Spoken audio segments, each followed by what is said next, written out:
Hi, welcome to the cutting room floor.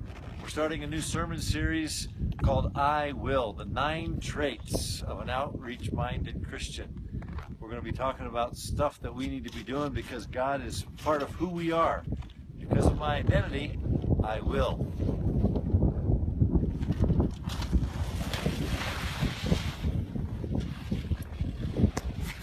Glad he didn't fall. Hello, this is Eric Badiger, and you are watching the Cutting Room Floor.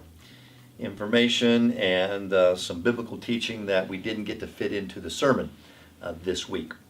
And today I am talking about a sermon that I'm going to preach on the 14th in regards to I will worship with others. Now this is in part of the series that we're dealing with called I Will, based loosely on Tom Rainier's book entitled by the same name, I Will. And today we're really starting the things that we need to do as a result of who we are. And the first sermon in regards to that is I will worship with others. And what I know I'm not going to be able to teach on and to share much with is a verse back in chapter 12 of the book of Hebrews, verse 15. I'm just going to cover verses 28 and 29 on Sunday the 14th. But I was reading the whole thing in context to make sure I understood it properly. And in that whole chapter, the author is telling us to hang in there, keep doing good things, and keep up the good work because of who God is and because of who you are. But he says something very interesting, as I said in verse 15. So if you have a Bible, I want you to turn there. Book of Hebrews, chapter 12, verse 15. This is a verse that many of you have probably heard before. But I want to drive home a single point. And the verse goes like this: See to it that no one fails to obtain the grace of God, that no root of bitterness springs up and causes trouble, and by it many become defiled. Now, the reason I want to deal with that is because I believe that the root of bitterness is the exact opposite of what I'm going to talk about on Sunday.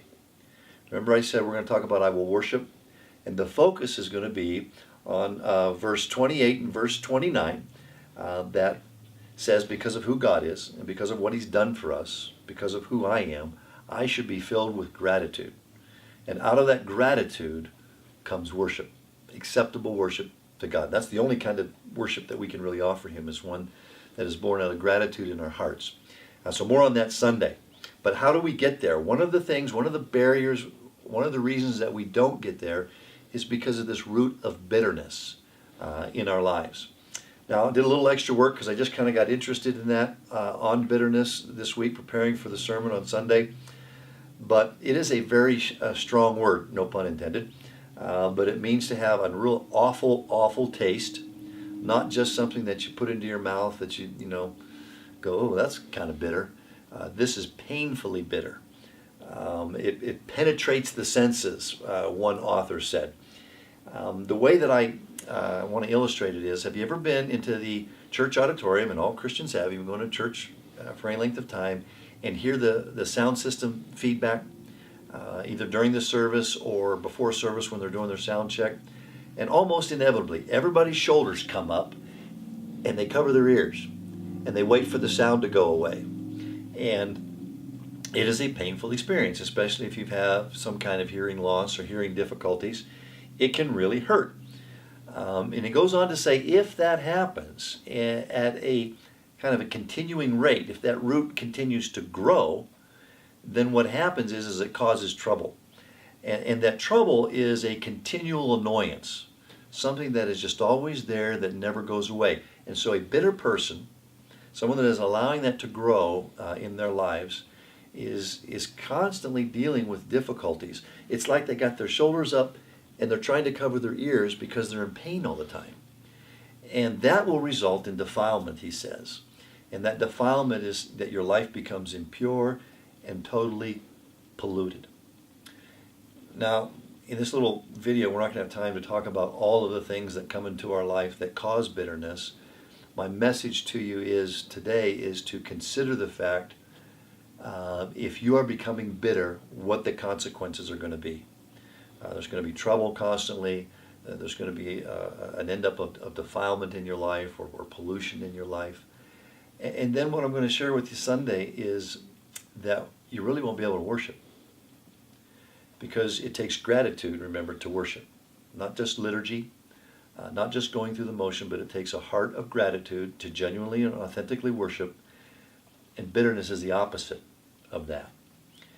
Now, the only way that I know of studying the Scripture, to not allow bitterness to grow, because bad things are going to happen to good people. We know stuff is going to occur that has the potential to cause bitterness. And so the only way to prevent that from happening is to not give it any room. Don't give it any soil, don't give it any water, don't give it any way to take root. And the way to do that is to be grateful, is to have that gratitude in your life. And that's what we're going to talk about Sunday. And so what I would consider for you, what I'd like for you to consider rather today, is to think about any kind of bitter thoughts or feelings that are getting started, that are starting to spring up in your life, and replace that with gratitude. Come to the church on Sunday, listen to the sermon. If you're watching this after the 14th, go back and listen to it again, and consider all of the things that you have to be grateful for. And according to the Word, according to this Bible verse, I can pretty much guarantee you that you'll see the bitterness start to fade away. My name's Eric. I'm the pastor at Sunnyside, and again, this is the Cutting Room Floor. Thanks for watching.